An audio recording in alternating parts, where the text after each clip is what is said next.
El título de esta enseñanza se llama, para los que les gusta escribir, se llama Piedras al suelo. ¿Sí? Hay algo bien importante sobre esto. Quiero empezar en Juan 8, versículo 1. Vamos a leer, dice la Biblia: y Jesús se fue al monte de los olivos, y por la mañana volvió al templo. Y todo el pueblo vino a él, y sentado él les enseñaba. Entonces los escribas y los fariseos le trajeron una mujer sorprendida en adulterio, y poniéndola en medio, le dijeron: Maestro, esta mujer ha sido sorprendida en el acto mismo del adulterio. Y en la ley nos mandó Moisés apedrear a tales mujeres. ¿Tú pues qué dices? Mas esto decían tentándole para poder acusarle. Pero Jesús, inclinado hacia el suelo, escribía en tierra con el dedo. Y como insistieran en preguntarle, se enderezó y les dijo: el que de vosotros esté sin pecado sea el primero en arrojar la piedra contra ella. E inclinándose de nuevo hacia en el suelo, él siguió escribiendo en tierra. Pero ellos, al oír esto, acusados por su conciencia, salían uno a uno, comenzando desde los más viejos hasta los más postreros, y quedó solo Jesús y la mujer que estaba en medio. Enderezándose Jesús, y no viendo a nadie, sino a la mujer, le dijo: Mujer, ¿dónde están los que te acusaban? ¿Ninguno te condenó? El versículo 11 termina diciendo: ella dijo: Ninguno, Señor. Entonces Jesús le dijo: Ni yo te condeno, vete y no peques más. Vamos a orar. Señor Jesús, gracias por esta mañana, gracias por este día. Padre, te pedimos que la palabra que escuchemos el día de hoy venga de ti y entre en nuestro corazón como espada de doble filo. Padre, permítenos anhelarte así como anhelamos la vestimenta, como anhelamos comer, como anhelamos tomar agua. Que siempre seas tú lo que anhelemos y que siempre seas tú nuestro primer pensamiento en la mañana y nuestro último pensamiento antes de dormir. Señor Jesús, te entronamos a ti, que seas solamente tú exaltado y toda la gloria y toda la honra sea para tu nombre, Jesucristo. En el nombre de Jesús. Amén. Amén. Bueno, vamos a entrar a Juan capítulo 8, la historia del 1 al 11. Esta historia puede que sea de las más controversiales en la historia, no la más, pero de las más controversiales en la historia de la Biblia. ¿Por qué es esto? Yo explicaba que esto, yo me podría llevar hasta una prédica o dos hablando sobre por qué es controversial, pero hay que resumirlo lo más pronto posible. Y es que realmente es controversial porque fue hasta el siglo X donde empezaron a escribir o promover esos versículos en la Biblia. Bien se sabe que la Biblia, el Nuevo Testamento, cuando separaron los libros apócrifos de los reales, la autenticidad de un libro en el Nuevo Testamento tenía que cumplir con un requisito importante, y era que fuera escrito por un apóstol o escrito bajo la dirección de un apóstol. Y así se consideraba un libro perfectamente inspirado por la palabra de Dios.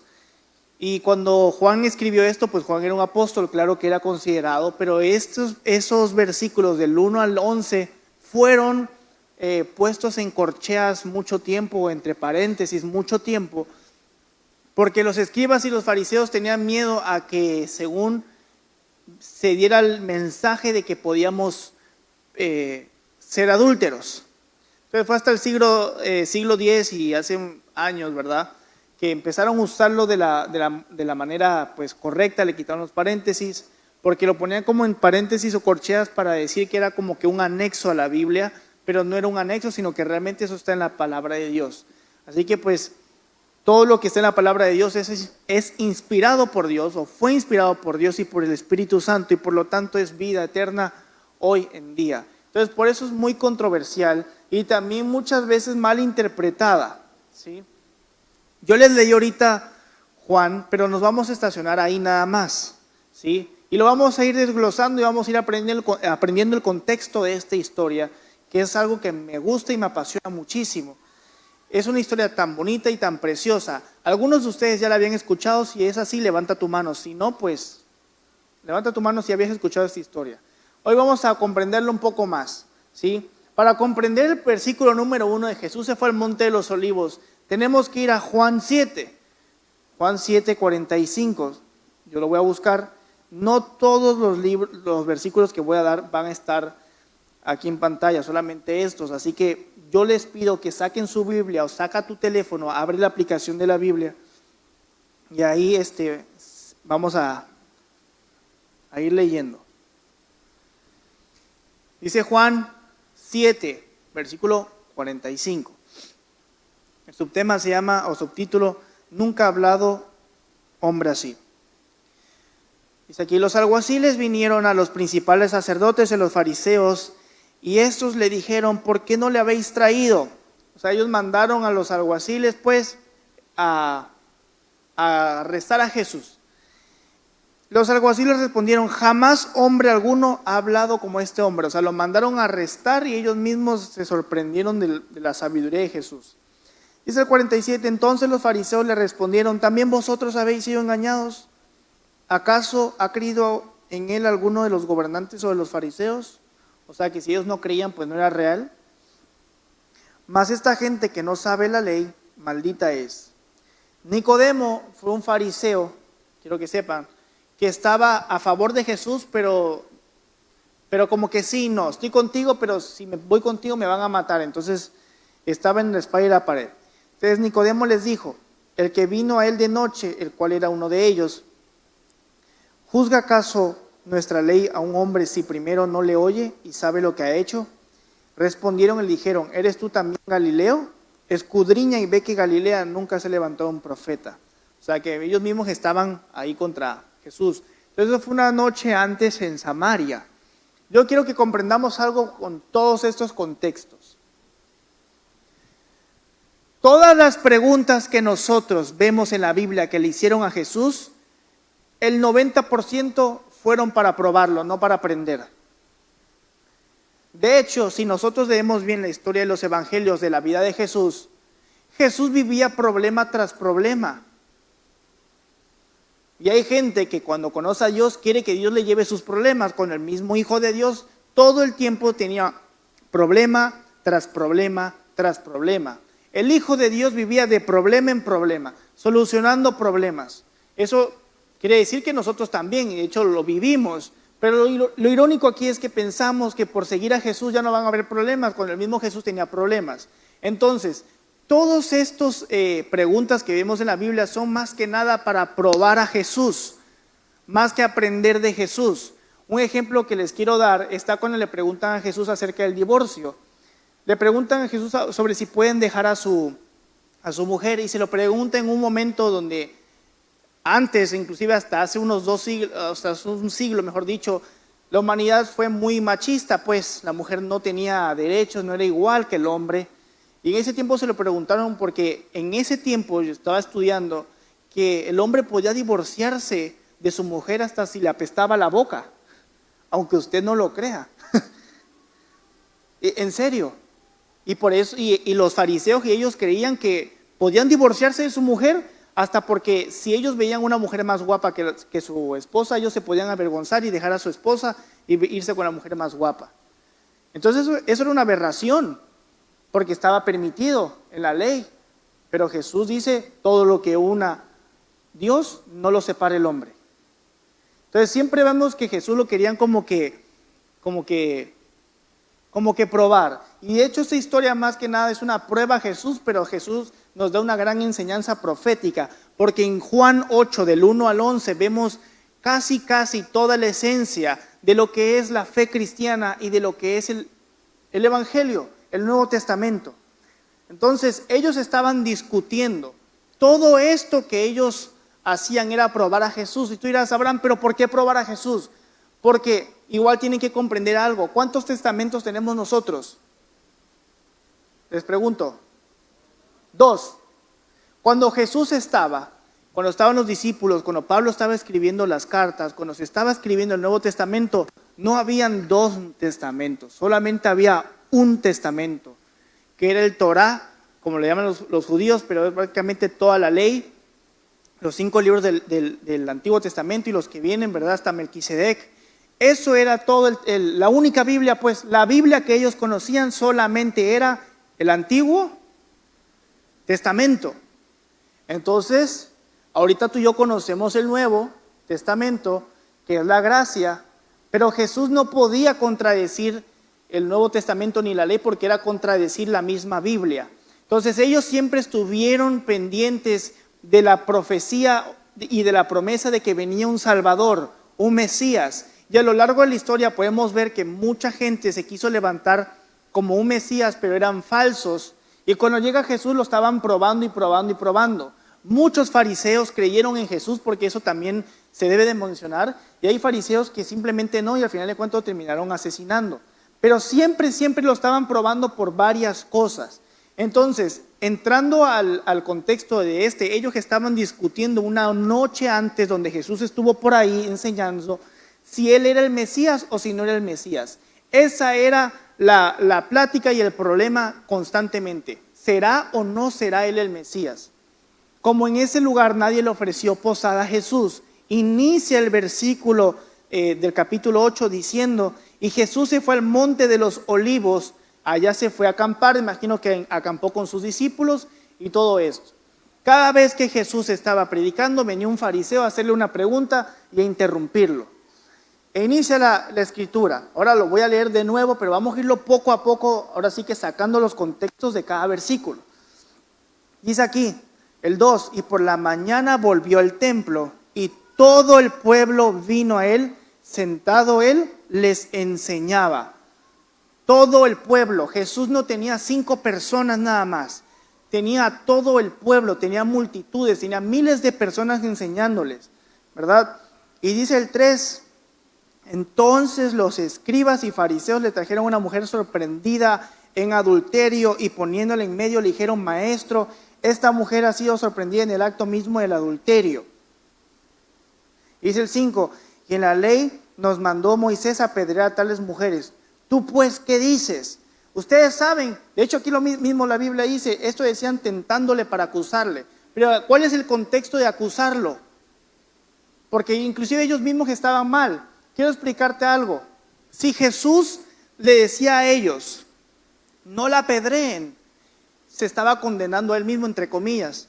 Porque si él le decía a ellos, no la apedreen, ellos tenían todo el contexto para poder decir, se está contradiciendo. Y por lo tanto no es bíblico y no es el Hijo de Dios. Porque él no podía decir no la apedreen, porque si él decía no la apedreen, eso estaba en contra de lo que decía Levíticos, lo que decía la Biblia, la ley de ellos. Pero si él decía apedréenla, este era un caso de perder y perder. Hay gente que le dice, le pusieron como un 4 pues. O sea, era de o pierdes. Pero si él decía apedréenla, ellos se iban a ir con los romanos, porque en ese tiempo, inclusive Israel hasta ahora se maneja con muchas leyes de la antigua Roma. Los romanos tenían prohibido que alguien hiciera juicio sobre alguien, entonces iba a ser como cómplice de asesinato o asesinato directo, y se iban a acusar a Jesús con los romanos e iban a terminar encarcelando a Jesús. Entonces Jesús o perdía o perdía. ¿Me explico? Pero ¿cuál es la ley? ¿De qué ley hablamos? Quiero que vayas conmigo a Levíticos 20:10 en tu Biblia. Por favor, saca tu Biblia. Yo sé que la tienes en el teléfono. Necesito que tú lo leas. 20:10, de verdad. Sígueme, aunque esté en las pantallas, sígueme con tu teléfono, porque siento que así lo vas a comprender. ¿Cuál es la ley de la que ellos hablaban? Dice la Biblia, si un hombre cometiera adulterio con la mujer de su prójimo, el adúltero, repite conmigo, el adúltero y la adúltera, indefectiblemente serán muertos. Entonces, estamos viendo aquí otra historia. Ellos no estaban buscando apedrear a la mujer. Estaban buscando, ¿qué? Atrapar a Jesús. ¿Por qué? Porque nada más trajeron a una mujer.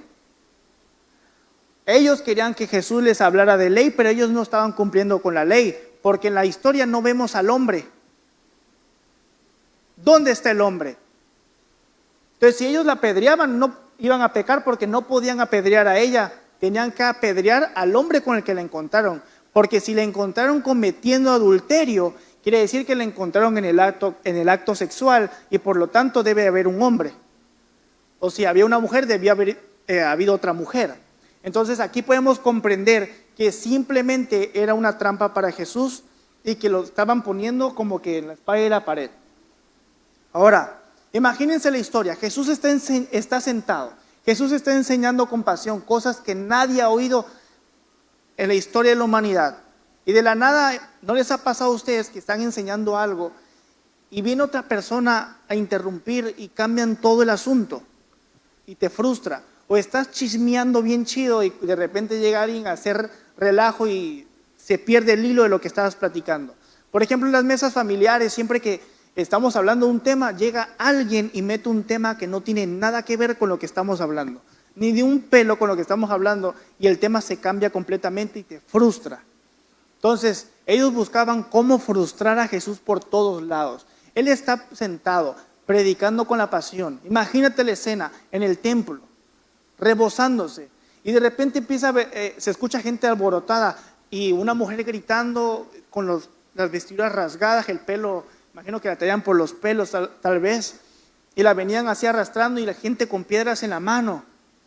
Y llegan los escribas y fariseos, y la gente a la que Jesús les predica, ellos se sacan de onda, voltean a ver qué está pasando, porque no le iban a prestar atención a Jesús, ellos iban a prestar atención a cómo reaccionaba Jesús en la situación, y todo el mundo viendo la situación, ¿verdad? Entonces, el versículo 3 y 4 nos enseña algo también, que la mujer sí era culpable sin duda alguna.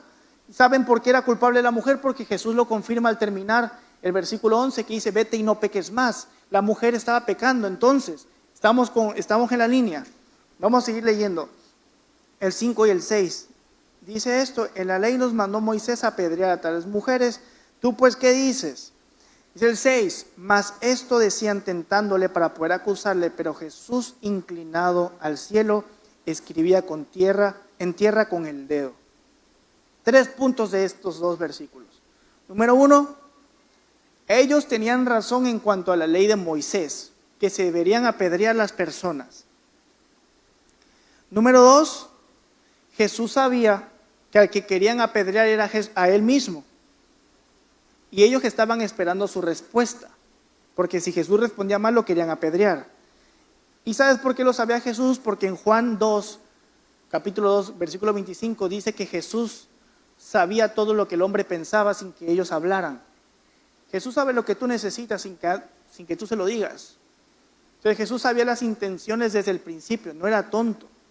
Y aquí podemos ver un dato curioso que te quiero dar. Aquí en ese versículo, el versículo número 6, tenemos el único registro en la historia de la humanidad donde se diga que Jesús escribió algo. El único que existe. Para variar, nadie sabe qué escribió, y escribió en la tierra. Pero es el único registro donde se nos enseña que Jesús escribió algo, el único registro que hay. Y de hecho, Él escribió en la tierra, mientras que ellos estaban preguntándole, Él escribía en la tierra y lo hizo 2 veces. Se volvió a enderezar, los volvió a escuchar y se volvió y bajó a escribir. A mí me gustaría que vayamos a Jeremías 17:13. Busca ahí rapidito Jeremías 17:13. Si no traes Biblia, pues ya valiste queso. Pero si no, júntate con alguien ahí que tenga. No está en las pantallas, así que no lo busquen en las pantallas. Dice la Biblia: oh Jehová, esperanza de Israel. ¿Quién es la esperanza de Israel? ¿Quién? Jesús. Todos los que te dejan serán avergonzados, y los que se apartan de mí serán escritos en polvo, porque dejaron a Jehová, manantial de aguas vivas. Serán escritos, repite conmigo, escritos en polvo. ¿Quiénes dejaron a Jesús? Los fariseos. ¿Y quiénes apartaron de él? Los fariseos. Entonces, Esto es un dato curioso, donde se nos dice que Jesús de seguro lo más probable es que escribió cosas o algún versículo que los haya avergonzado a ellos mismos. Entonces, empezamos ya viendo lo bueno de todo esto, que por lo cual a mí me hace amar más a Jesús al comprender todo estos contextos, esta historia, ese trasfondo que hay de un versículo, porque muchas veces leemos y leemos y no entendemos. Leemos y leemos y no entendemos. Dice el versículo 7 al 9, dice la Biblia, aquí sí está en pantalla, y como insistieran en preguntarle, se enderezó y les dijo: el que de vosotros esté sin pecado, sea primero en arrojar la piedra contra ella. E inclinándose de nuevo hacia el suelo, siguió escribiendo en tierra. Pero ellos, al oír esto, acusados por su conciencia, se leían uno a uno, comenzando desde los más viejos hasta los más postreros, y quedó solo Jesús y la mujer que estaba en medio. Aquí nos están dando un requisito, Jesús. Nos está dando el permiso de juzgar. Todos podemos juzgar, pero ¿cuál es el requisito que nos está enseñando ese pasaje? ¿Cuál es? ¿Cuál? Sin pena. ¿Que esté libre de qué? Ese es el requisito para juzgar. Tenemos el requisito y el permiso para juzgar a la gente, pero con una condición: que estemos libres ¿de qué? De pecado. Entonces, estamos hablando de justicia y de injusticia. ¿Cuántos creen que vivimos en un gobierno injusto? ¿Cuántos creen que la ciudad es injusta? ¿Que la escuela es injusta? ¿Que el mundo es injusto? ¿Que tu vecino es injusto? Familia, tú y yo somos injustos también. Y siempre vamos a ser injustos y siempre vamos a juzgar por lo mismo de que nosotros somos injustos. Solamente la gente injusta se la vive juzgando.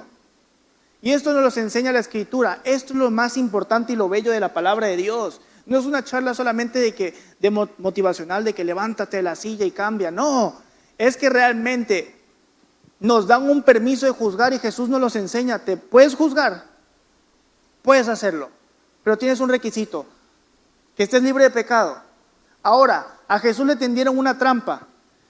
Como les dije, si él decía que la apedrearan, lo podían meter a la cárcel.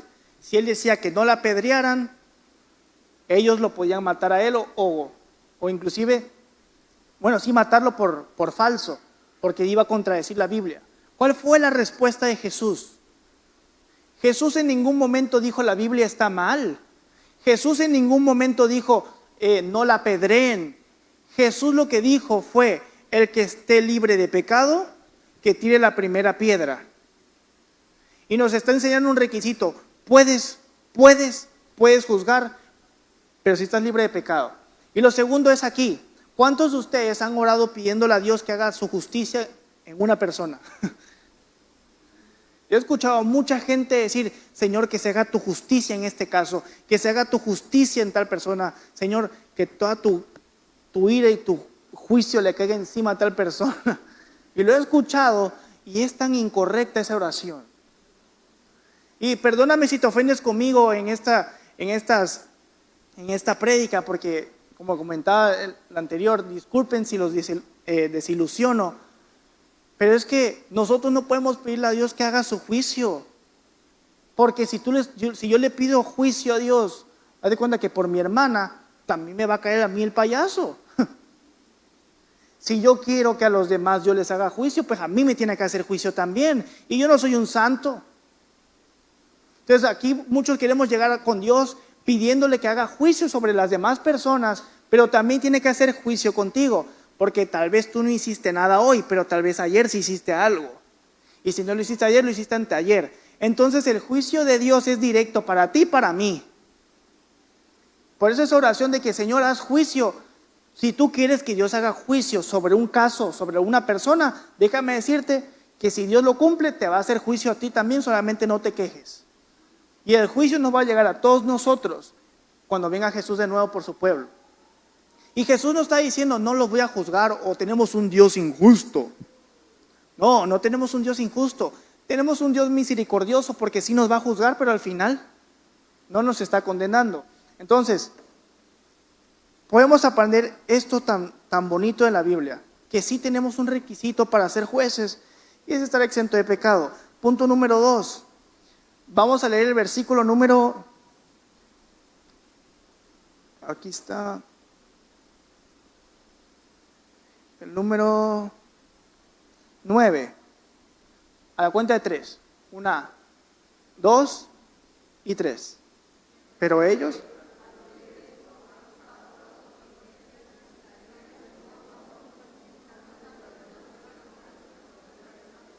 ¿Quiénes salieron primero? ¿Quiénes tiraron la piedra al suelo? ¿Quiénes? Los más grandes a los más. Y eso para los que están jóvenes. ¿Por qué dice los más grandes? Porque la gente adulta, se supone que la gente adulta, no toda, ¿verdad?, sabe reconocer más fácil sus errores. Se supone que un adulto tiene más juicio. Cuando la Biblia dice más juicio se refiere a experiencia. Se supone que una persona adulta tiene experiencia y reconocieron más fácil sus errores. Pero para los jóvenes que estamos aquí, muchas veces pensamos que no tenemos error. Hay gente que piensa que ella tiene la verdad. Hay gente que piensa que ellos tienen la única verdad, tienen la razón, que todo el mundo está mal, que nadie los merece, que todos a su alrededor están mal. Pero a los que estamos jóvenes, miren, la mayoría de veces sus papás tienen razón, aunque no lo crean, aunque tú creas que no tienes un problema, tienes un problema. Lo tienes. Y lo podemos ver aquí, porque dice que los más viejos a los más jóvenes, porque al joven le cuesta más recapacitar en lo que está haciendo mal. Y si estás escuchando esto es para que empieces a pensar que no estás bien 100%. Nuestros papás no son perfectos, tienen muchos errores, pero sí tienen razón en muchas cosas. Y esto también nos viene enseñando esa parte de que siempre los que resisten a una corrección son los jóvenes. La gente adulta, no me va a dejar mentir, la mayoría de ellos dicen, no, si estuviera joven hubiera corregido ciertas actitudes, hubiera corregido ciertas amistades, pero porque ya lo ven de una manera diferente. Y si tú estás joven y estás escuchando esto, empieza a pensar, no toda la vida vas a vivir bajo el techo de tus papás, no toda la vida vas a andar ahí tranquilo estudiando en la universidad, tienes que salir al mundo real. Y están pensando cómo, pero hay cosas más allá que hay que pensar, pues. Y bueno, y el punto número 3 sobre el capítulo 9, cuando Jesús dice, el capítulo 7, cuando Jesús dice, el que de nosotros esté sin pecado sea el primero en arrojar la primera piedra. Les hago la pregunta, familia, ¿quién tenía la autoridad para matar a la mujer a pedradas? ¿Quién? Jesús. Jesucristo era la única persona que tenía toda la autoridad para apedrear a la mujer. ¿Por qué? Porque estaba libre de pecado. Estamos con eso. Jesús. Repite conmigo, Jesús. Vamos al 8 y el 10. Perdón, al 10 y al 11. Enderezándose Jesús y no viendo a nadie, sino a la mujer, le dijo, mujer, ¿dónde están los que te acusaban? ¿Ninguno te condenó? Esta pregunta es una pregunta retórica, porque Jesús dice ahí, vio que ya no había nadie, pero le preguntó inclusive a la mujer, ¿dónde están? Y ella le dice, ninguno, Señor. Entonces Jesús le dijo, ni yo te condeno, vete y no peques más. Esto es lo hermoso del Evangelio. Jesús nos está enseñando algo, que la única persona que puede condenarnos es Él. Es que me condenó mi vecino, me condenaron mis papás, pastor, me quieren hacer un amarre, me están haciendo brujería, escucho ruidos en mi casa, veo espíritus en mi casa, y luego, la única persona que puede condenar a una persona es Jesucristo, y sin embargo escogió no hacerlo, porque Jesús nos vino a traer vida, no muerte. Podía hacerlo, pero no lo hizo. Si fuera así, todos ustedes y yo estaríamos pudriéndonos ya en el infierno, pero por alguien que se llama Jesús no lo estamos, porque ni tú eres tan santo ni yo soy tan santo. Somos malos, pero sin embargo esto es tan profético. Y dirás, ¿por qué tiene que ver la profecía con esto? Porque cuando hablamos de la mujer y las piedras, estamos hablando de Jesús en medio de las piedras. Jesús, la mujer, Jesús y el pecado. La paga del pecado, ¿qué es? muerte. Pero Jesús nos viene a traer salvación, no nos trae condenación. Muchas veces la gente quiere solamente pláticas motivacionales, charlitas que te motiven, conciertos que te ayuden a salir, que te digan tú eres el mejor. Pero mira, todo el mundo vive casi condenado siempre. Ay, Señor no me va a perdonar mis pecados, volví a caer en el mismo pecado, sigo peleando con el mismo pecado. Hay gente de verdad que se la vive peleando con el mismo pecado año tras año, año tras año. Y no vas a superar un pecado que peleas constantemente hasta que conozcas la gracia de Jesús y al verdadero Jesús. Hasta que conozcas qué es lo que quiere Jesús en tu vida. Esto es tan poderoso porque nos enseña, de hecho esta historia nos enseña lo que trata el evangelio completo. Que no hay condenación, que hay un Jesús en medio de nosotros. La gente vive frustrada por un comentario que le hizo su papá, un comentario que le hizo su mamá hace años, un amigo, un maestro, y viven con la cabeza hacia abajo. Es que me condenaron, es que me dijeron que no iba a ser bueno, me dijeron que no iba a ser buena, es que no puedo, es que se burlan de mí, es que alguien me maldijo, es que alguien me hizo un amarre, es que alguien me está haciendo brujería. Ay, pastores, me están haciendo brujería. ¿Qué tiene que te hagan brujería? Me pueden venir a mí a hacer brujería 24/7 y no me va a pasar nada. Así que no estemos con la místicos pues con eso. No pasa nada. No puede ser que un hechizo sea más grande que el Señor Jesús. No puede. La gente dice, no, es que siento algo raro y porque nos están haciendo brujería. ¿Qué brujería? Eso no. Si Dios habita en ti, no hay nada ni nadie que pueda sacarlo del lugar. Nada ni nadie, a menos que tú se lo permitas. A menos que tú literalmente digas, Dios, ya no te quiero en mi vida. Pero no hay nada ni nadie. Entonces dejen de andarse condenando. La gente nos va a condenar 24/7. Nos van a hacer sentir de menos. Inclusive el que más se condena es uno mismo, donde uno se pega latigazos y dice, no puedo, no puedo, no puedo, y vives con el no puedo, y dale con el no puedo, y dale con el Jesús no me va a perdonar, es que sigo en el mismo estado, sigo en el mismo pecado. ¿Sabes qué? Para que tú salgas del pecado tienes que hacer lo que Jesús hizo y seguir a Jesús, estudiar su palabra, no nada más que estar escuchando predicas, sino estudiar su palabra, buscarlo a Él en adoración, y el pecado se va a ir yendo. La única persona, y esto es lo poderoso, que nos pudo haber pegado las pedradas es Jesucristo, y sin embargo decidió no hacerlo. Todo lo que tú tienes hoy aquí es por la gracia de Jesús, y esto se resume en gracia, la gracia del Nuevo Testamento. Por eso es tan poderoso este pasaje, porque hay una gracia, repite conmigo, gracia, la gracia de Dios. O sea, la gente piensa que venir a la iglesia, cerrar los ojos y decir, Señor Jesús, te acepto en mi corazón, te abro las puertas, acepto que soy un pecador, ya creen que por eso son salvos. La salvación no es por oración nada más, la salvación no es por tus obras, ni es porque qué fe tan grande tengas. La salvación es por gracia, y aquí lo estamos viendo en la historia de la mujer. Por gracia tú tienes lo que tienes. Por gracia tienes salud, por gracia estás aquí hoy, por la gracia de Jesús estás aquí hoy, porque Él lo quiso así, estás aquí hoy, por eso estás así. Algunos de aquí son ricos, hay personas ricas, sí. Déjame decirte que todo lo que tú tienes es porque Dios te lo permitió. No estoy diciendo que todo te cayó porque te esforzaste, pero Dios te lo permitió. Dios te lo está permitiendo, así que lo que tienes es por la gracia del Señor. Todo es por la gracia de Jesucristo. Y lo que nos enseña al final de cuentas es la gracia. Jesús no estaba aboliendo la ley, Él se estaba poniendo entre el pecado y la mujer. Era poner la cruz, su sacrificio. Jesús es el mayor intercesor por nosotros. Entonces lo que nos va a ayudar a salir del pecado es la gracia de Jesús, pero hay que conocer la gracia de Jesús. Nosotros nunca vamos a poder salir de un estado de pecado, aquí lo anoté, sin antes experimentar a Jesucristo. Para eso vamos a leer el último versículo, que es el 12. Dice la Biblia: otra vez Jesús les habló diciendo, que dijo, el que me sigue no andará en qué. Ahora hay que sacarle ahora el jugo a ese versículo. Jesús muchas veces en la Biblia afirma su divinidad, ¿verdad? Con este pasaje. Dice: yo soy la luz del mundo, el que me sigue no andará en tinieblas.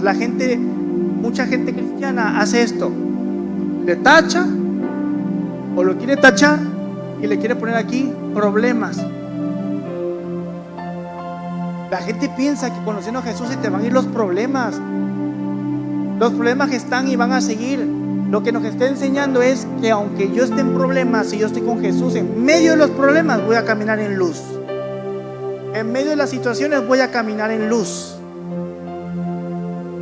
¿No nos está diciendo que no van a haber problemas? Si él mismo pasó problemas, a él lo mataron. Ese es el verdadero evangelio, no un evangelio falso. Hay que tener cuidado con lo que nosotros estudiamos y aprendemos. Y dice ahí que tendrá la luz de la vida. ¿Cuál es la luz de la vida? La salvación, la plenitud. Podemos tener dinero y no tener nada, que únicamente hay gente que es tan rica que lo único que tiene solamente es dinero. O sea, y no estoy justificando el no esforzarse, porque aquí viene otra cosa. Esto es un Dios bíblico. Esto es lo que nos está enseñando Jesús. Y ese versículo él lo recordó días después de la situación. Por eso dice: después otra vez les habló diciendo: yo soy la luz del mundo. ¿Quién es la luz? Jesucristo. Los problemas van a seguir y van a continuar. Ahora sí que el que no quiere problemas es un rajón, porque la vida es altas y bajas. Dios es grande en los valles y Dios es grande en las montañas también. La gente quiere al Dios de las montañas, pero también Dios está en los valles, en los problemas. Por eso dice aquí: yo soy la luz del mundo, el que me sigue no andará en tinieblas. Tú tal vez digas: ando en tinieblas porque no crees en Jesús o no estás siguiendo a Jesús. Ando en problemas, pero aunque yo tenga problemas, Dios sigue siendo Dios y mis labios siguen exaltando al Señor. Eso es alguien que comprendió el evangelio. Eso es lo que se trata el evangelio. Yo estaba con mi esposa y casi siempre hablo con Joanir y le pregunto cosas o sea, no que le pregunte, sino que estudio y siempre le estoy comente y me topé con una pregunta que estaba estudiando y decía este autor que hay un error con muchos creyentes, ¿verdad? Y es que siguen al Dios bíblico o siguen al Dios de su imaginación. Y eso me sacudió porque pues lo pienso. Mucha gente sigue a un Dios imaginario, no al Dios de la Biblia, porque quieren cambiar cosas así. Ustedes han escuchado a gente que decreta y decreta y decreta y decreta: declaro que mañana va a haber un carro nuevo en la puerta de mi casa. Declaro en el nombre poderoso de Jesús, Yahvé, Rey de los ejércitos, que hoy será un buen día. Declaro en el nombre de Jesús que tus días malos se van para siempre. ¿Has escuchado eso? Tal vez lo hayas dicho tú. Pero ¿quiénes somos nosotros para declarar? Les pregunto. Tal vez te enojes conmigo y te sientas incómodo conmigo, pero en la vida no vas a andar declarándole un carro que llega a la puerta de tu casa. Lo quiere, trabaja. La gente se quiere pasar creyendo que por la fe van a andar declarando: en el nombre de Jesús mi empresa crece, pero no te trabaja para que crezca tu empresa. En el nombre de Jesús voy a tener 10 sucursales el otro año. No atiendes bien ni siquiera tu sucursal. En el nombre de Jesús yo tendré un buen día. Yo no puedo declarar que voy a tener un buen día porque yo no sé cómo van a actuar los demás, pero yo sí puedo declarar que voy a tener una buena actitud en todo el día. Eso es muy diferente. Me estoy explicando. Entonces mucha gente quiere seguir a un Dios por imaginación, porque piensan que Dios es un genio, como el Aladín. Te va a dar lo que tú quieres si te portas bien. Ese es un Dios que tú estás imaginando, no el Dios bíblico. El Dios de la Biblia es el Dios grande en montañas y en valles. Es un Dios grande en lugares bonitos, también en lugares feos. Ese es un Dios, el Dios bíblico, el Dios que nos enseña que siempre estará con nosotros, que tendremos plenitud. Porque hoy asociamos todo el éxito con la riqueza. Y la gente quiere riqueza, y si no tiene riqueza se decepciona de Dios. Si la gente no consigue salud se decepciona de Dios, porque Dios no le hizo el milagro. Entonces estás buscando a Dios por conveniencia o por quién es Dios. Este es el punto que debemos de comprender, iglesia, porque si tú comprendes esto, tu vida va a cambiar y tu forma de evangelizar va a cambiar también. Porque la gente que viene engañada pensando que Dios le va a cumplir sus deseos, no está buscando a Dios de la manera correcta y se va a terminar frustrando. Es que con Dios sí encontramos luz, con Dios cambiamos. Las personas que nos están visitando por primera vez tal vez tienen que comprender algo, y también los que ya están en casa. No vamos a cambiar nuestras vidas a menos que Jesús interrumpa. No vamos a cambiar. Podrás dejar algunas cosas, pero para que tu vida se transforme a fuerzas necesitamos experimentar a Jesucristo. La Biblia es seguir a Dios en las buenas y en las malas, y es lo que nos enseña esto. Y la gracia de Jesucristo, la gracia de Dios para con nosotros, la gracia de Jesús. Y eso es tan hermoso, familia. Es tan hermoso porque cuando hablas de esto, hay gente que pone cara como que, ay, no me gustó cómo hablaron hoy. Mucha gente no le gusta porque tal vez se te está botando algo de la imaginación.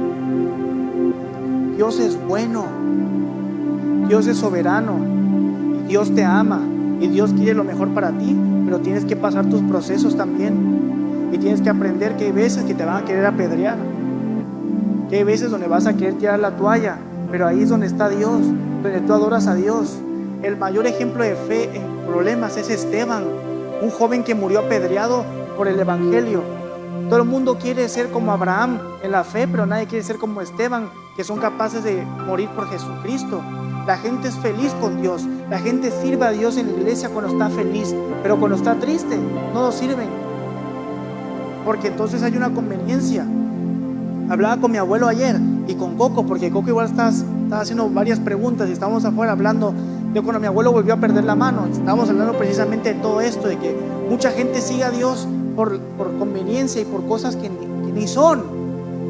Estaba hablando con mi abuelo cuando él perdió la mano, y él dice que el contexto de él es que él nunca fue católico de que lo profesara, y cristiano mucho menos, pero hace años, hace siglos, cuando él empezó a estudiar, se molesta conmigo si yo que está viejito, hace años, ¿no?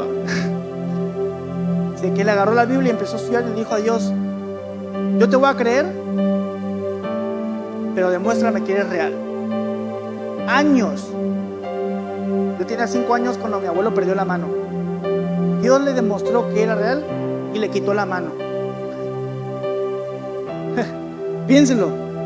Ese abuelo que pues cuando él se corta la mano, ellos estaban en el rancho y ¿han visto esas máquinas donde metes la caña para que la tritura y lo come la vaca? Pues, estaba lloviendo, creo que se resbala y lo jala y le tasajea la mano y la deja así. Ese abuelo que en ese momento sintió un calor impresionante y que sintió como si alguien lo abrazara, que obviamente pues es la parte de la adrenalina que uno siente, ¿verdad? Dice que escuchó que alguien le dijo: hazte un torniquete. Se lo hizo, se fue a la clínica del pueblo. Cuando llega la doctora se desmaya.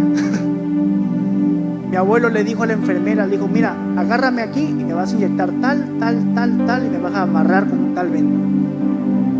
Y se lo hizo y todo. Dice mi abuelo que con el paso de los días los doctores le decían a mi abuela que él tenía que ir al psiquiatra, porque él no había, en su mente él no había perdido la mano.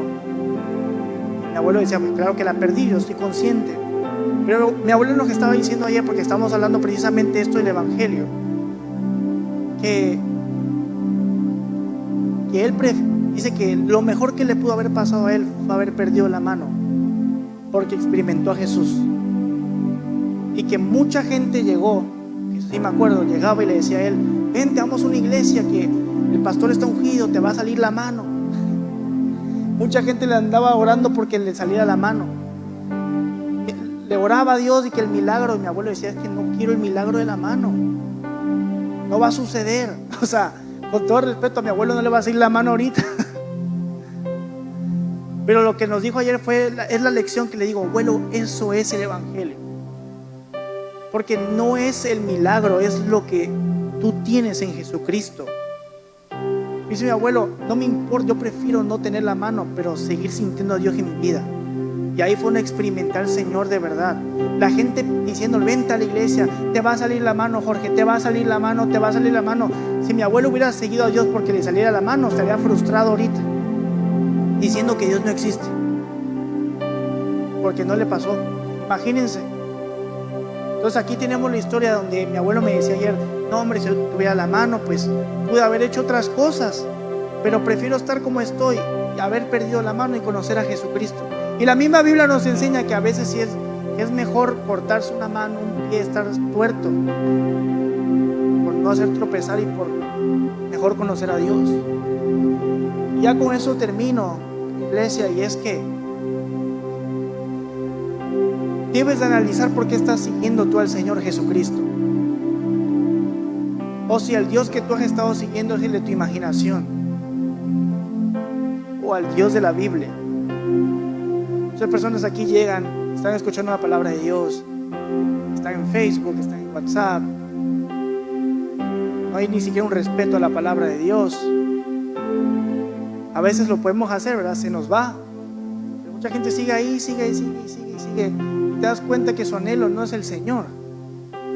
Tal vez están diciendo: oye, Abraham, estás muy duro ahorita. O sea, quiero que comprendamos algo. Dios sigue siendo Dios, aunque me vaya mal. Y te pregunto y te dejo con esta pregunta: ¿tú seguirías exaltando al Señor si aún así por todo lo que tú estás orando no sucediera? ¿Sí o no? Piénsalo. Escudriña tu corazón. Dios sigue siendo Dios. Si tú crees en el Señor, ponte de pie. Vamos a terminar. Pueden pasar a poner sus ofrendas si no lo han hecho.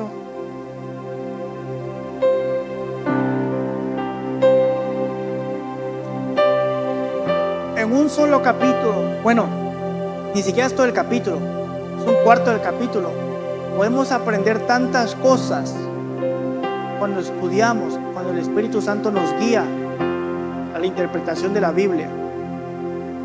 Hay tantas cosas que se aprenden en unos versículos, tantas cosas que podemos aprender.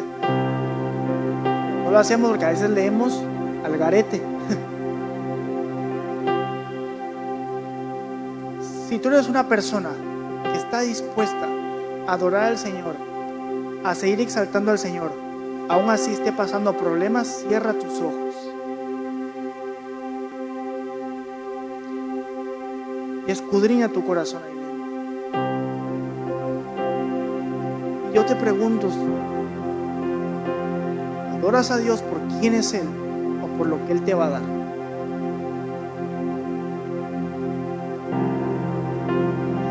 Y pudimos ver la gracia de Jesús. Jesús es magnífico.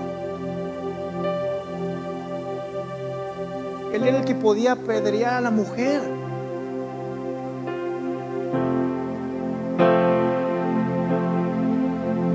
Él era el único que podía lanzarle la piedra a la mujer y no lo hizo.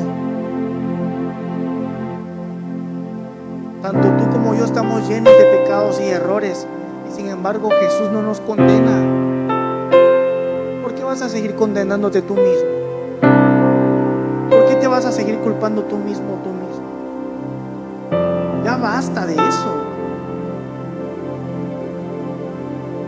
Basta de echarte la culpa, basta de echarle la culpa a los demás, basta de que sigas traumado, traumada porque alguien te abandonó, porque alguien te dijo algo. Mira, Jesús no condena.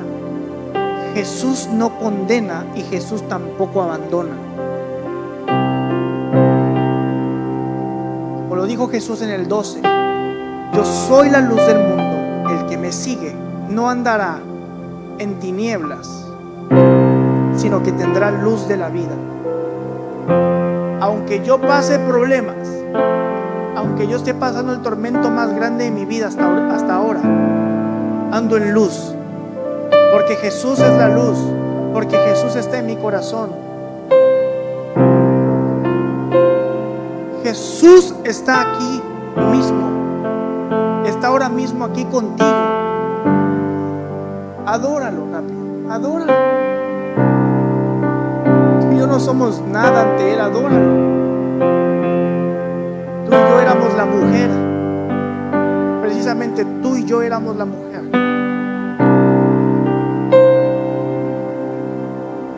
tenemos un gran Dios que nos levanta y nos dice: yo no te condeno, yo no te condeno. Yo creo que eso es una digna admiración, una digna honra a nuestro Señor Jesucristo.